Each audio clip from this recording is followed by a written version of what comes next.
Hello, welcome back to Big Creative Life podcast. Thanks for being here. I've been off work for a little while because I had a long weekend and my daughter was sick again, home from daycare. And so it feels like it's been a while since I've had like a full work day. And this is going to sound so weird, but it actually kind of feels nice to get back into it and have a full day just to like get back into my regular routine, I suppose. And I'm also excited. I've got a lot of work to do this week because we're going to Florida next week.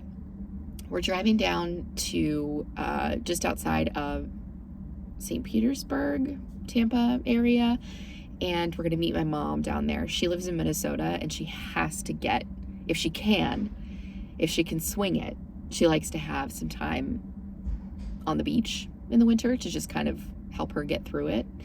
And so Sam and Audrey and I are going to drive down and meet her for 6 days, and I'm so excited. It's going to be awesome. And I live in South Carolina, so it's not like the winter's been bad, but it's just going to be so nice to have warm sun, hopefully warm weather, and sun and beach, and it's just going to be nice. I'm taking a couple days off at the end of the week. I think I'll work Monday, Tuesday, Wednesday, and then take Thursday and Friday off. So I'm excited. But it means I've got a lot to do this week, including some podcast episodes. So this one has been on the list for a while. I've had a couple of requests for this topic, and it's also something I've had in the back of my head. So it's just taken us a while to get here. We have so many great podcast topics to cover. But yeah, let's talk about cutting down the length of your book.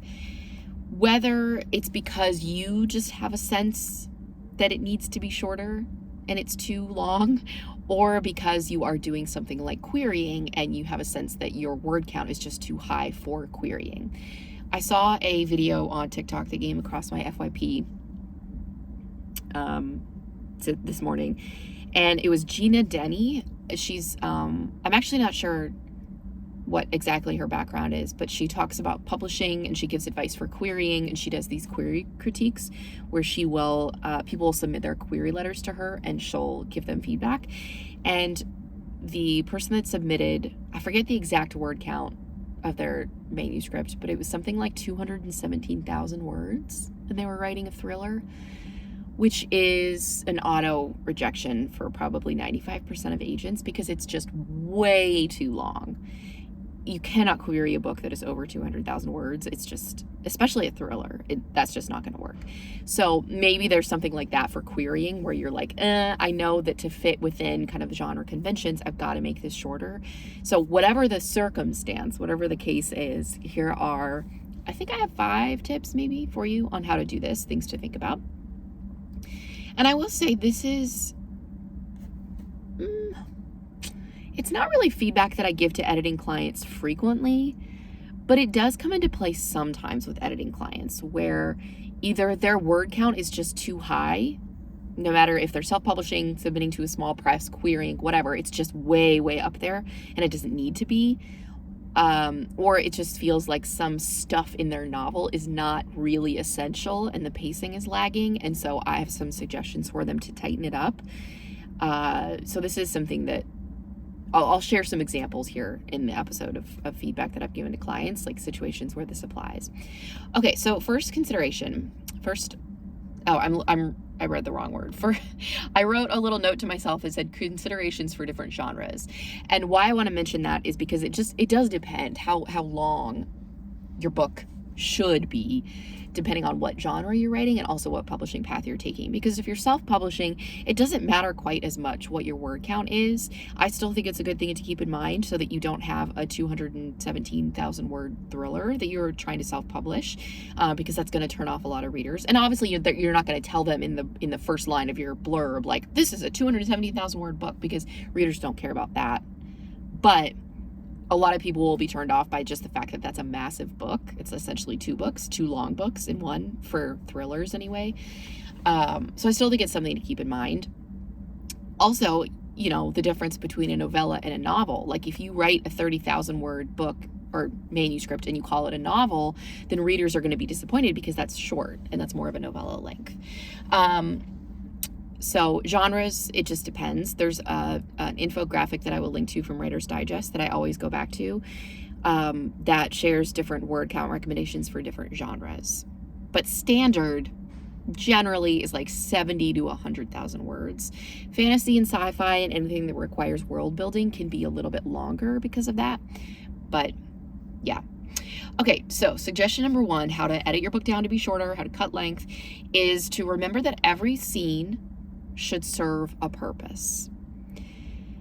Sometimes when I have shared this advice in social media before, I will get pushback because people are like, oh, this scene it's not furthering the plot, it's just showing character development. It's showing interactions between characters. To which I always say, then that is the purpose, is to show character development, to help the reader get to know characters. That's the purpose of the scene. You've identified the purpose. Perfect. So when I say purpose, I don't mean necessarily that it has to like move the plot along, but just, can you articulate, like if I were to pull out a particular scene of your novel, would you be able to articulate to me what the function of that scene is, whether it is advancing the plot, creating some tension, developing conflict, showing a moment of a character processing something that's happened to them? What is the function of that scene? And you can even do this, like if you really want to do, to get like super in depth with this, what you could do is create a reverse outline of your book where once the draft is done, maybe you've edited it already, pull apart, create an outline from beginning to end of what happens in your story. And you can even list out all the scenes that happen in your book and then write what the purpose is and then examine it. So if you have 70% of your scenes are just showing character development or growth, then that's a sign that there's probably an opportunity to cut some of those things, because you don't need every other scene to show that. You can show those things probably through a smaller number of scenes, and also show it while accomplishing other things like advancing the plot, creating conflict, developing tension, etc. So every scene should serve a purpose, even if that purpose is just a character processing something. I mean, think about it this way. If you've had a character who's gone through something traumatic, big T or little t, they might just need a moment to catch their breath. If you've had fast-paced plot, conflict, fight, everything, your character might need, let's say they're getting into bed at the end of a long day. They're just like exhaling. They're just taking a beat, processing everything that has happened, reflecting on it a bit before they go to bed. We need that. We need those moments of slowness to balance out the fast-paced action moments. And we need that kind of reflection from a character, if we're in their point of view, to help us understand how they're feeling about it, what they're thinking, how they're feeling, etc. So that's a moment where it makes sense to have that. But that's the purpose of that scene, is to have the character process it and show the reader kind of what's going on with this character internally. Tip number 2 is similar to this every scene should have a purpose tip, which is that every subplot should serve a purpose. Subplots, or B storylines, however you want to refer to them, there are different names that refer to the same thing essentially. Subplots or B storylines are plots that are running alongside the main plot. They're just not the main focus of the story. So it's kind of exactly what it sounds like. It's a subplot underneath the big plot. A common way to do this that you'll see in a lot of different genres is a romantic subplot, a romantic storyline, where it's not a romance. Maybe it's a fantasy, maybe it is a mystery, maybe it's literary fiction. And the main point of the novel is not the romantic relationship that the character is exploring, getting into, the love interest, all that, but it's something that's happening alongside the main storyline that this character is going through, participating in. Because a love interest, having this romantic subplot, is a really good way to develop your main character further, to add some growth, to add some conflict, to have a supporting character. Like, there are all these things that subplots can accomplish, but you don't want to just throw subplot after subplot after subplot into the story just for shits and giggles. So every plot should serve a purpose. Subplots are actually essential if you think about it, because your characters are living complex lives. No matter what kind of book you're writing, no matter what genre, your main character or characters are complex beings. We are all living complex lives. I am not just a book editor. I am not just a writer. I'm not just a content creator. I have a rich life outside of this, outside of work, where I have friends, I have family life, I am really into working out. Like all these other things that I do with my time, other bits of conflict that I might have, other struggles I might be going through. Those are all present in my life. I don't have just this one facet to me. And same with you, so your character should be that way too. Next tip is to look at your pacing throughout the novel, but especially in the first few chapters. Pacing is simply the speed at which things happen in your book. So if something is very fast paced, it means we're moving through it quickly, things are rushing, there's a sense of urgency. And if it's slow paced, it means we're taking our time or lingering in certain moments. And every book should have a balance of these things. Pacing throughout is essential because, again, you don't want to have like everything is just, we're rushing through it. You're barely getting any time to catch your breath before the character is on to something else and they're rushing. But you also don't want to have it incredibly slow either. So it's something you need to look at throughout the novel. But I have found in manuscripts that I have worked on for clients that the first few chapters often have the biggest opportunity to speed up the pacing. First few chapters and also the midpoint, which I'll talk about in a second. So with the first few chapters, especially your first chapter, if you are doing something like querying, there's just often an opportunity for the story to start sooner. Meaning, we don't need a lengthy explanation of things before we get into the action of the story. We don't need for the action to pause. If you start with action on page 1, then on page 3, we don't need to pause and get 10 pages of background and exposition and whatever. You want to balance these things in a way that's gonna hook the reader. Because that's what you want. When you have a reader pick up your book, whether it is in a bookstore, whether it's an agent that you're querying, whatever it is, you want that person to be hooked, to have an emotional connection to the characters, and you want them to keep reading. So that's why pacing is really important in the first few chapters. And if you do a gut check, if you really take some time, set your manuscript aside, come back to it, look at the first chapter or first few chapters in particular with an eye for pacing, you might notice that things kind of lag, or maybe that the story doesn't really kick off until like halfway through chapter 2. And in that case, you can look, okay, is there an opportunity for me to cut some of this down so that we move the beginning sooner and really get that momentum going, no matter what genre it is. That applies for any genre. And also the midpoint, I think that's another point to look at too, because I've done a couple of episodes recently about the midpoint. So if you didn't listen to those and you're worried about the middle mark of your novel specifically, you can go check those out. But there's just a pitfall for some writers, not all, but some, where the middle 50-ish% mark of their novel lags. It lacks momentum. The characters have set on the journey that they're taking in the book. We've developed conflict. We've developed characters. There's tension. There's conflict. And then things just kind of stall out a bit before they pick back up in like the last 40% of the book.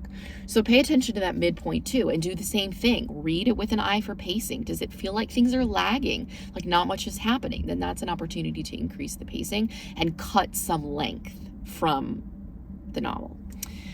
And we're going to talk about like actually cutting length in a second. Actually, we're going to do it now because that's my next tip, is to look at just the amount of description, exposition, etc. that you have in your writing. So when it comes to pacing, something that can slow pacing down is too much description. Now, this is a tricky thing to talk about in general terms because some writers naturally have a much more descriptive voice where they are using more elevated language. They're really taking the time to describe the setting and what the characters are wearing and how they're feeling and all these things that are just important to the story and important to their voice. And I don't want to mess with that because that's important. But there can be a risk of too much of that, too much describing to the reader what's going on, instead of just letting the reader form their own interpretations, or instead of letting some of that information and description be dropped in throughout the novel, as opposed to stopping everything and giving us 10 pages of description. So that's something that can affect the pacing. And if you suspect that your first few chapters or your midpoint might be suffering and it feels like it's lagging and kind of slow, look at how much you're describing things. Look at how much information you are stopping to convey to the reader. That might be, it's just something to look at. My next tip is related to this, but it's a little bit different. Overwriting. Overwriting means different things, but to me, how I see this in manuscripts or published books, because I do see this sometimes when I'm just reading a book for fun, is I almost get the sense that the writer is, it sounds shitty to say, but it's almost like I get the sense that they're showing off a bit. They're showing off their vocabulary. They're showing off their ability to construct long, detailed sentences. They're showing off their ability to use things like metaphors and similes. And it becomes an exercise in showing off their prose as opposed to focusing on the story. And just like what I said before with the voice thing, this is tricky because some people naturally just have that kind of writing style, and it's beautiful and it's wonderful. But where it veers into overwriting, it's just, I'm sure you can think of examples as you're listening to this where you've been reading a story and you get taken out of what's happening. You get taken out of the plot, the setting, the world, the characters, because the writing is just so dense. It's so dense with description and flowery language and metaphors, and it's just like, okay, this can be simplified for sure. And with the overwriting and the description and exposition and all of that, a practical suggestion for looking at this in your own writing is to go through with a fine-tooth comb to eliminate words that are just not necessary, to eliminate phrases, sentences, all of that just are not needed. This is a version of a line edit, so I want you to do this when you are done with the big picture editing. Like if you have finished your first draft and you are ready to start editing, don't start with this type of editing. You want everything else to be pretty set in stone. Like you're not going to be making any more big changes to the book before you get into this level of detailed editing. But I want you to go through your sentences. Look for unneeded words like unnecessary adverbs that really very over describing something. I'm going to give you an example that I just wrote right before I started recording. So of course it's not going to be amazing, but I just wanted to illustrate how sometimes writing can just be, sentences can be too full of words. Here's my couple of examples, or one example with a couple of sentences. It was a really pretty, sunny, warm, gorgeous day outside. She opened the back door of the house, stepped outside, shut the door, and walked over to the lounge chair next to the house under the big gazebo. She sat down and exhaled as she leaned back, then set her coffee cup upon the table that was next to the lounge chair. Okay. There's a lot going on in these sentences, a lot of description, of over-describing, over-explaining the actions that the character is taking. So I'm going to take this apart sentence by sentence and show you what I would cut. First sentence, it was a really pretty, sunny, warm, gorgeous day outside. Too many adjectives. You have really, which is really necessary. I don't know. Probably not. Pretty, sunny, warm, gorgeous. Maybe pick 1 to 2 of those adjectives. You don't need 4. Next sentence, she opened the back door of the house, stepped outside, shut the door, and walked over to the lounge chair next to the house under the big gazebo. This is something I see actually fairly frequently with writers, is they will list out all of the actions that a character is taking when it's not necessary. You could summarize this very easily and just say, she opened the back door of the house, stepped outside, and sat down in the lounge chair. You can condense all of those actions. You don't need to list, they did this and this and this and this and this and this and this. Also, in this sentence, I included walked over to the lounge chair next to the house under the big gazebo. Next to the house probably isn't necessary, because she's stepping outside onto the patio under the gazebo in her backyard. So saying that the lounge chair is next to the house might not be necessary. Now, if you're using that to explain, like, there are some lounge chairs that are all the way in the backyard, you know, on the other side, at the end of the yard by a fence that's really far away, and you want to say specifically she sat in the lounge chair next to the house, if that's important, then maybe include it. But otherwise, just ask yourself, like, are all of these little pieces necessary? Then our third sentence, she sat down and exhaled as she leaned back, then set her coffee cup upon the table that was next to the lounge chair. So, we've listed out all these actions in the previous sentence where she opened the back door, stepped outside, shut the door, walked over. Then you have sat down, exhaled, leaned back, set her coffee cup down. That is so many actions for the character to be taking. So if in the previous sentence you cut some of those down and just summarized it, then maybe in the next sentence it wouldn't be as bad. But if you didn't, you could just combine some of those things. She exhaled as she leaned back, then set her coffee cup down. So you cut out the fact that she sat down, because that's implied. If she, you know, this isn't an exact science, because I'm doing this in a podcast form, and I just came up with these sentences off the top of my head. But hopefully it illustrates what I'm doing, or what I would like you to do as a practice, as an exercise. And then also, upon the table that was next, set her coffee cup down upon the table that was next to the lounge chair. Is all of that necessary? Maybe we already know that she's sitting in a lounge chair. So to have a character set a coffee cup on a table next to her, you might not need to say that it's upon the, or like next to the lounge chair.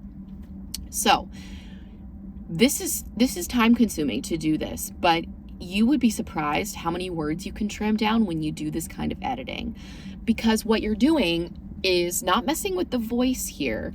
You're just taking out unnecessary words that drag the momentum down. They drag the story and the writing down because they're just not needed. You're over explaining, you're listing out all these actions, including too many descriptors. So you'd be surprised how many words you can cut from your manuscript when you do this. And I honestly think this is a good exercise to do even if you are not specifically looking to cut length from your manuscript. This might just be a good exercise to go through and be like, okay, are all of these words necessary? Can we tighten this up any? Okay, I have actually one other tip that is situational. I mean, I guess all these are situational. It just depends. But consider if your book should be split into 2 books. This is a suggestion that I will just throw out there. If you are really struggling with your length and you have a very long draft, I suggested this to a coaching client. We were working on a fantasy novel. She was a client in my 6-month program, and we were working together, and she was writing a lot of it, and the length, it got up to like 100,000 words, and there was still so much that she had to write because the scope of what she was trying to accomplish in her novel was massive. And it was all good. She was a great writer, and the story was extremely compelling. She had a great main character, a great world, but it was just too much. She was trying to cram too much into one novel. And so we ultimately made the decision, okay, I think this needs to actually be 2 books. And she had originally planned, I believe, for it to be a duology, but we decided it should probably be a trilogy. So the book 1 was going to be split, because otherwise her length probably would have been like 150,000 words, 160,000 words. I mean, who knows? But it would have been very long.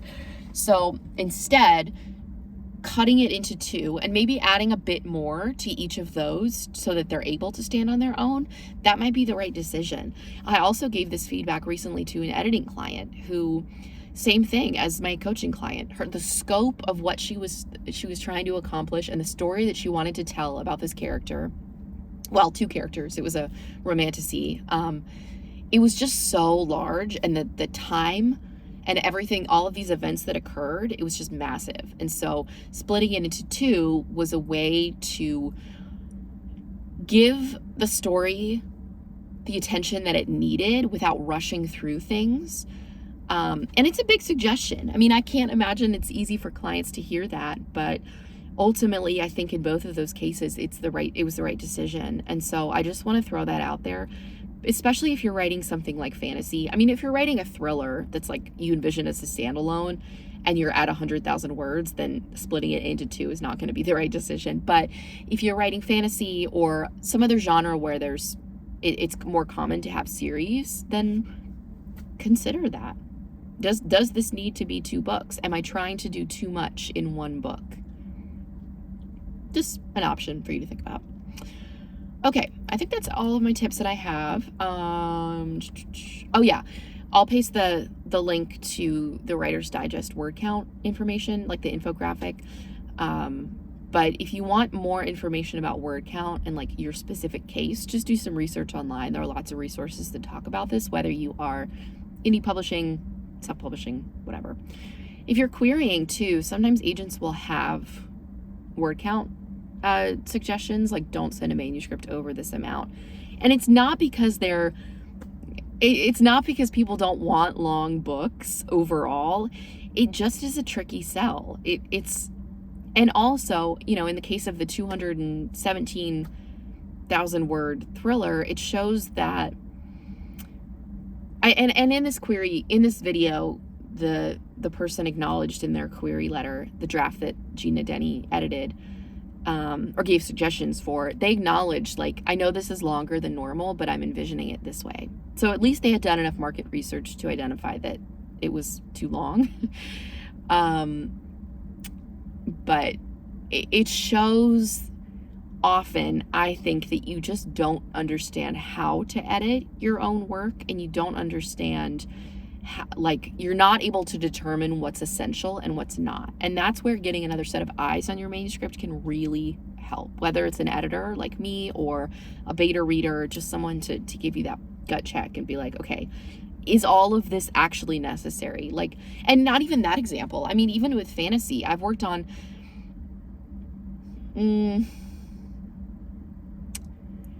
I think 160 actually might be the longest manuscript that I've ever worked on. Okay, I'm gonna give you two instances of this, of longer word counts for books. So I have an editing client who wrote 140,000 word fantasy novel, and then another editing client who wrote 155-ish thousand word fantasy novel. The 140,000 word manuscript was, and she was self-publishing, so word count didn't matter as much. It was incredible. Pacing was spot on. The writing was tight. Everything was great. I had no suggestions for her to cut length.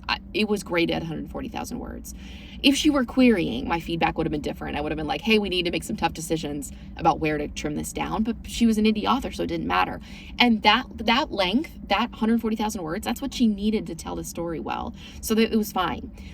The other instance, the 160,000 word manuscript, I had a suggestion to cut about a third of that from the manuscript because it just wasn't essential. It took about 40,000 words-ish for me to feel like the story was actually beginning. So it's not necessarily the word count, it's what you do with it. It's the pacing, it's how you're telling the story, because sometimes longer word counts can be great, and that's just what you need to tell the story. Okay, I'm gonna stop talking. My episodes are getting longer. I don't know how to cut myself off. Speaking of making things shorter, I need to just cut myself off for these podcasts, but I have so much I want to share with you. Okay, that's it. Thank you for listening. I hope this was helpful. Good luck if you're in this process. Remember, what's the saying? Kill your darlings. Essentially, it means be ruthless. Don't be afraid to just cut things out. Even if you love them, even if you're attached to them, if they're not serving the story, they gotta go. All right. Thanks, y'all.